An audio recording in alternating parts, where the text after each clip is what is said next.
What's up, guys? Welcome back to my channel. So I'm here today to talk about part 2 of The Real Housewives of Miami Season 6 Reunion, or Season 6, Episode 19. So be sure to like, comment, subscribe, and let's jump right on into it. So this episode kicks off with Larsa and Alexia still going at it backstage. Alexia says that Larsa and Lisa spent her entire wedding fighting. And Larsa responds by being like, oh, well, you made my charity event all about you and your birthday and how lavish you and Todd are living. Just like going back and forth about how, like, neither of them have been, like, good friends to each other this season. Some shit like that, basically. Gertie, she's, like, in the hallway because everyone can hear them. Like, Nicole, she's like, oh my god, it's like walking into a pound, just hearing these dogs yapping at you, basically. Gertie's in the hallway. She's mocking Larsa. It's pretty fucking funny, actually. Dang, you've known me the longest out of everyone there. Right. And I've not liked that I haven't been like that. And I've never been like that. And Larsa questions what kind of friend Alexia is before everyone returns to the stage. While out there, Lisa says that her divorce with Lenny has gotten significantly worse. Lenny, he's like suing her because she has moved out to her own condo, which he says is super liberating and freeing and all that shit. But, you know, so he's suing her for, like, plants, artwork, silverware, like, shit that she took with her, basically. So that's how the issue's going on now. Lisa then says that the police have gotten involved multiple times, including during the time when her mom and aunt were in town house sitting. And, not house sitting, they were watching the kids. I'm like, yeah, you know, they were watching the house. And, you know, the kids were there, too. No, they're there to, like, babysit the kids while Lisa went on vacation with Jody. And while they were out, Lenny got pissed off, like, oh, because he doesn't like Lisa's family. So he had his girlfriend, his mistress, go to the house and, like, parade around in her lingerie and shit. Just be like a hoe. And so they took pictures and told Lisa. She confronted Lenny, and then he called the cops to kick them out. There's a whole bill of fucking drama. And Lisa's like, you know, I'm really scared for what my kids are going to read. Like, my kids are going to read these headlines.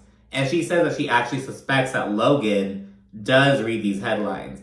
And if he doesn't read these headlines, because kids know how to use the fucking internet. You know, it is what it is. Garcelle, she was like, you knew since you were 8 years old about why me and your dad got divorced? Like, yeah, it's like, you're 8 years old. You're going to be on the internet. You know what's up. Like, it's a new day and age, girl. You know what I mean? So it's like, he very well maybe, you know, accessing that shit. Or at least, like, hearing about it on the playground. Because, you know, other parents would be like, oh, you know, what's going on between the Hochsteins, blah, blah, blah. The kids over here, they bring it to school. That's how all that shit works out. And it really sucks, you know what I mean? Like, Pamela Anderson, in her little documentary, she was talking about how, like, both of her sons learned about, like, the sex tape before she had a chance to, like, talk about it with them when they're a bit older or whatever. Like, they found that shit out when they're like 8, 9 years old. Like, that's how it goes. But anyways, then discuss Lisa's $32 million per month condo. So it's like, oh my god. She explains, though, that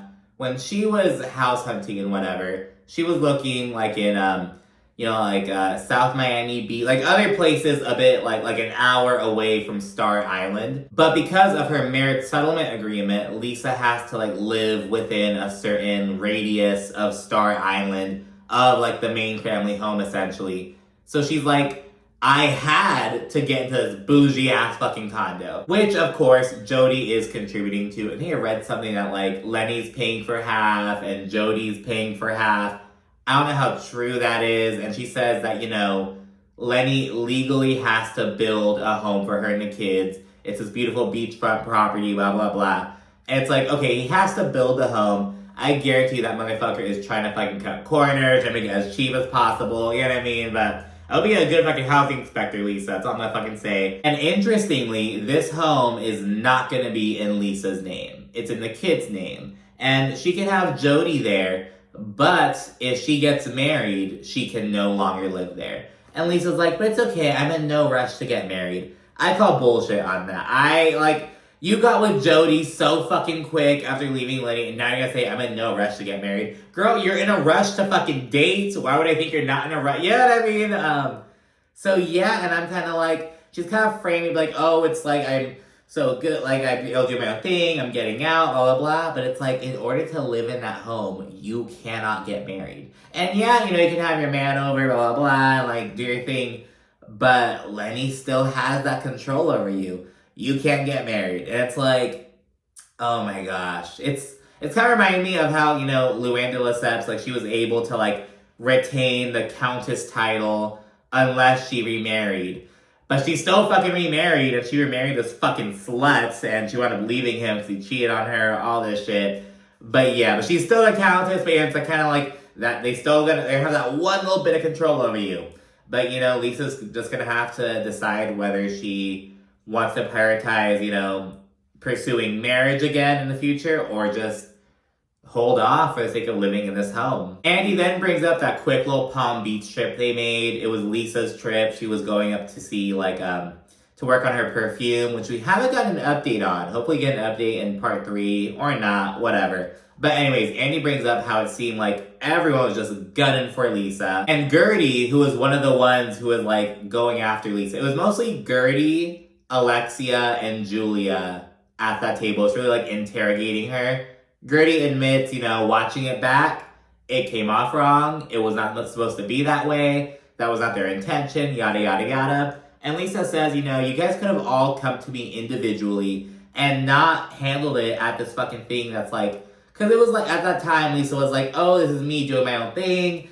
It's like the first thing I'm doing that's like independent of Lenny. You know what I mean? Like, really, it was like a symbolic kind of thing with her. And granted, it's like, oh, it's this perfume line.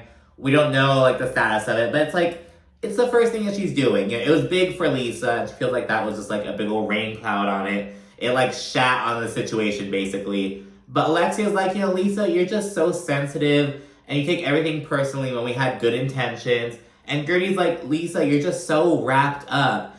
And Lisa gets pissed off. And she's like, it's because I'm fighting the battle of my life.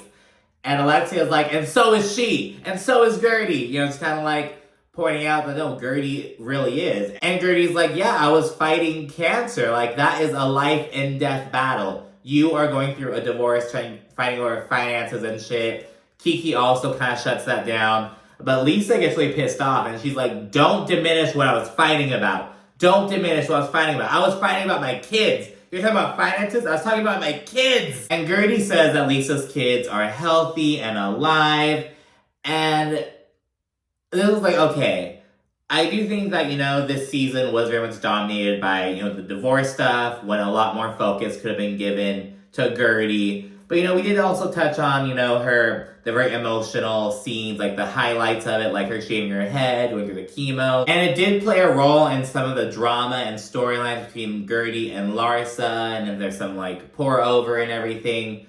But, comparatively, Gertie's cancer really didn't get as much attention this season as the divorce with Lenny. And granted, that was a storyline in and of itself. They were kind of like, girl, when the fuck are you gonna stop talking about Lenny? You know what I mean? So that was pointed out, but it's like, is this more of a production issue? Like, is this a Lisa issue or is this a production issue? You know what I mean? They're like, oh, we're mad at you for, like, talking about your divorce so much.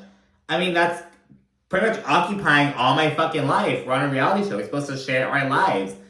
Excuse the fuck out of me, you know what I mean? So I gotta see that perspective. And I also feel like Gertie's kind of, like, invalidating Lisa with, it's like, oh, I got in this accident and was maimed in this way. Oh, but I was maimed in this worse way, so be great. It's like, you can always, like, point to someone who has a worse situation, but that doesn't, like, that shouldn't invalidate your own. You know what I mean? It's like, I don't know. So I have some mixed feelings about that, and Lisa is crying. Andy says it's not a competition. Gertie then says that Lisa is insufferable, and Lisa is crying her ass off. And Gertie swiftly apologized. She's like, you're insufferable. The whole world thinks that everyone said it. And she's like, I'm sorry. Gertie. And then later on, God, what was it? Gertie's like, oh, cringe. And then she's like, that's not even what the issue was. It's like, Gertie, like, stand 10 toes down on something, damn it. It's like, okay, girl. And Nicole validates Gertie and Lisa, who is shaking. She's so pissed off. And she's like, you guys are both going through things. But Lisa, looking back at the footage, don't you think that, there's some situations like when Gertie broke down early on in the season, Lisa was kind of at the table like, what's going on? I could really clear the room. It was like she wasn't being empathetic. She also points out the gondola ride when Gertie was having like a health episode and everyone was like getting her off the gondola, like rallying around her. We have that clip of Lisa. Has anyone seen this lip gloss? My lip gloss? So she brings that up and Gertie's like, cringe, cringe.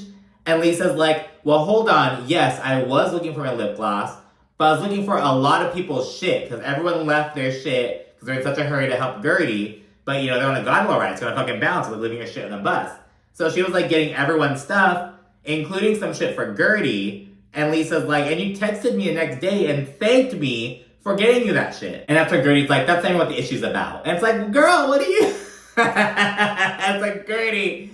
But yeah, so talk about that. And Lisa was really in the hot seat. And, you know, I don't know. I feel like there was, like, I get the sentiment, but it's like, Lisa's still going through it. Because this isn't like a normal divorce. Not just fighting over like, oh, the fucking asset. Like, this is like, Lisa's entire life was under this man, blah, blah, blah. She is kind of fighting for, like, her lifestyle, the lifestyle of her children, like, whether she's gonna, like, and you know damn well Lenny's making this as hard as possible. He's gonna probably go for fucking majority custody, like, it's, like, crazy. So it's, like, I kind of get that, but at the same time, it's, like, you know, but I feel like it's, rather than it being, like, an anti-Lisa thing, isn't that on, like, production?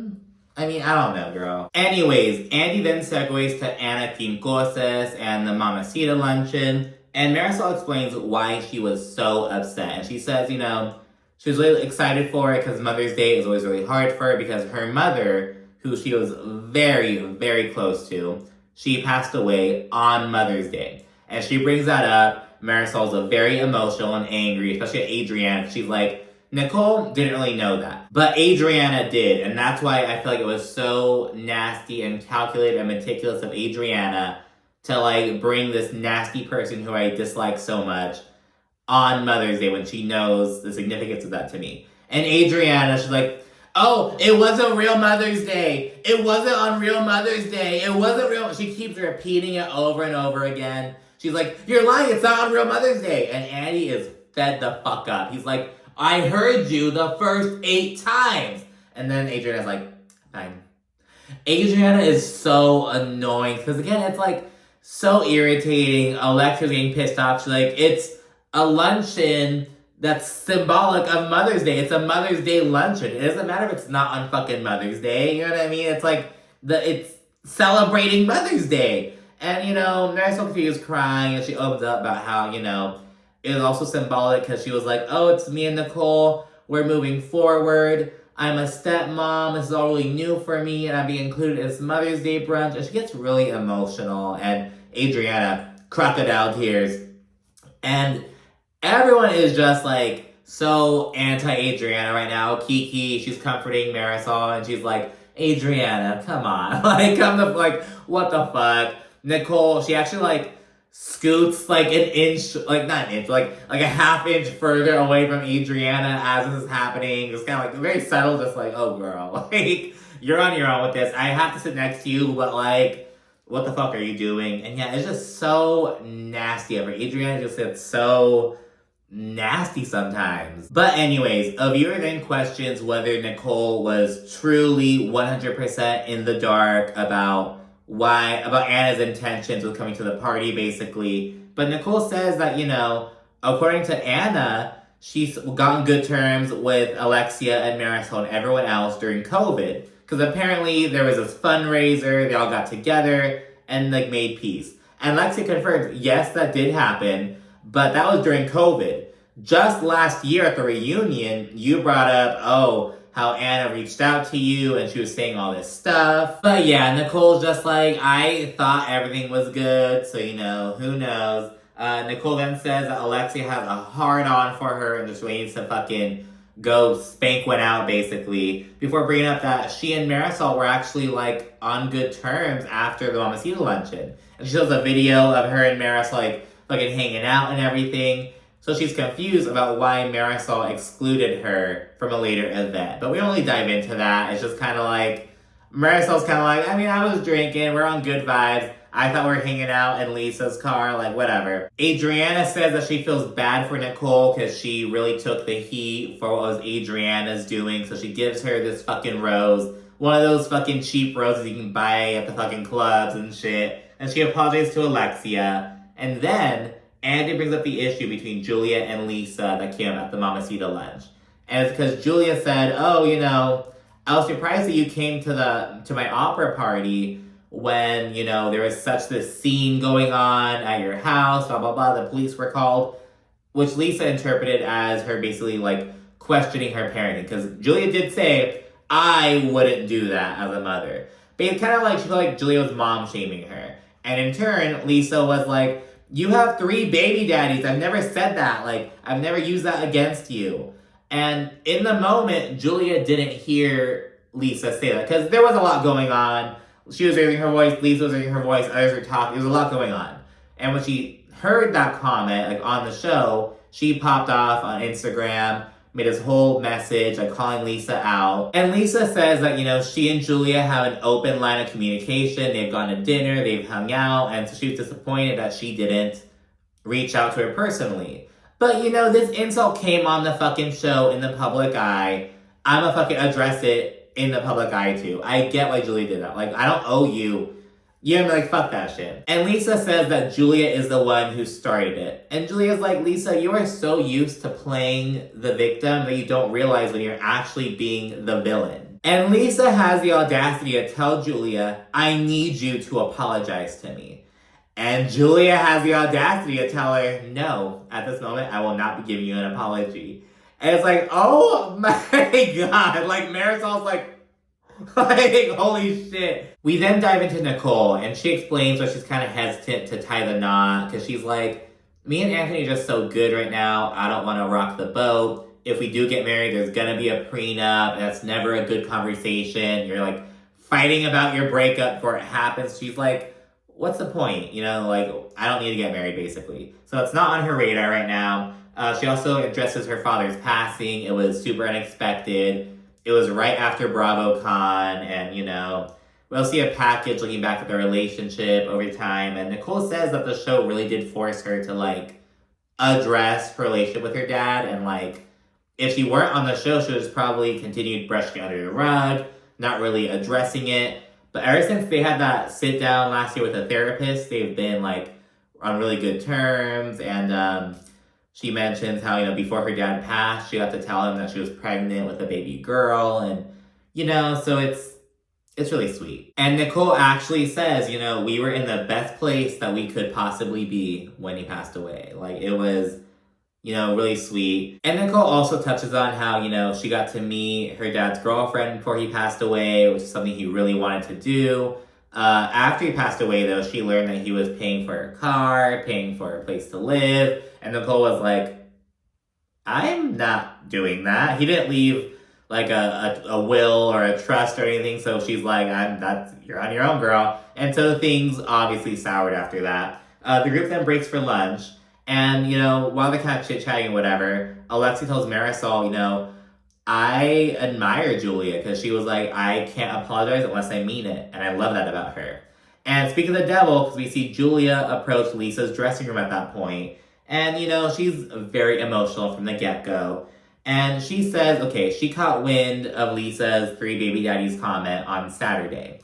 And 2 days prior, her older daughter, Vika, she was like moving off to, she said Washington. I don't know if she meant Washington, D.C. or Washington State, but she was moving away. She went to school up in Virginia, I believe, so maybe it was D.C. But anyways, she explains that, and, you know, her father, you know, acknowledging, oh, you know, she's moving away from you, blah, blah, blah. Because I guess after college, her daughter went back to Miami for a little bit, but now she's leaving again.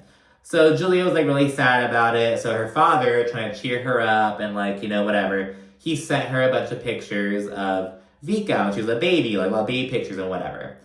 And the very first one, though, was a photo of Julia with her son, Max, who passed away at 6 months old from shaken baby syndrome, from this fucking spy who was masquerading as a nurse. But there's just this whole, like, story behind it. But yeah, so it was like she gets really emotional and breaks down. And Lisa's there comforting her, and it was a mistake. Her father did not mean to send her that photo. He thought it was a photo of her daughter. It was a innocent mistake, but it really hurt Julia. And then she got Lisa's comment, and she basically says, that is why I reacted the way that I did. And Lisa, after comforting Julia, she apologizes. She's like, I hate that those words came out of my mouth. It was just, I did not mean it in that way. And Julia also apologizes, and she says, I want to do this one-on-one. It is very personal. I didn't want to do this out in front of Andy. I just wanted to have fun with you. And there's a lot of backstage these things going on, and I honestly love it. They're still gonna have the cameras in there, but I love that it's you get the intimacy of the one-on-one. I really like that. Back on stage at that point, Lisa and Julia share that they're all good now. Then we dive into a Gertie segment, and she discusses all the support that she got from fans, and also says that she's raised awareness and actually helped save 300 lives. She counted, because her story encouraged other women to go get mammograms and stuff. Larsa encourages her to bring up, you should talk about how breast cancer disproportionately impacts black women. More black women are dying of breast cancer than women of other races. Kind of touching on that. And we get a Gertie segment mostly on her cancer journey. It is very, very emotional. The Julia stuff, followed by the Gertie stuff, it was just a very emotional 10 minutes. After they applaud Gertie for being in remission, and she shares that, every 6 months she's gonna go in, make sure everything's all good, they dive into the Larsa of it all. And Larsa says that her response to Gertie's cancer news was because it just caught her off guard. She was like, we spent 30 minutes arguing at this lunch table, and then she drops this bomb, and it's oh my gosh. So she shares that that's really what it was, and they were just arguing over oh, she was calling me fake. But Gertie's that's just so unproportional. Oh, I was calling you the fakest in the group, so you're gonna question my cancer and give me that iciness?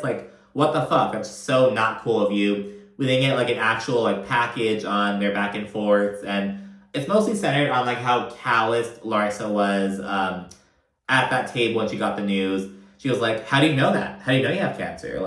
It was just very offering zero fucking support. And then Gertie also calling Larsa a pathological liar, just that whole bullshit from earlier on in the season. And Larsa says, I have apologized probably 35,000 times, which means that, she's not gonna give her an apology here. But Gertie says, no, you actually have not apologized once. And Larsa says, I told other people about the news because I wanted us to rally around you. She also claims that she misunderstood, the message, and she was like, oh, I thought you said, don't go to, the press, don't take it to social media. But I thought it'd be fine to tell, the group so it can rally around you.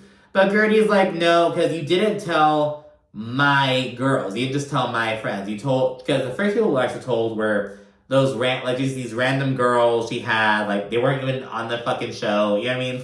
So it's you weren't, that's bullshit, Larsa. You were just feeling gossipy. That's what it was. And Gertie gets emotional and says that Larsa made an already difficult time even harder. But Larsa disagrees. And, it's just a little more back and forth. Gertie's like, Larsa, you really hurt me. And Larsa's like, ditto, you really hurt me too. And she's taking no fucking accountability. And Gertie's getting pissed off. And that's where the episode ends. So what do you think down in the comment section? Be sure to also like and subscribe. Thank you for watching. Bye.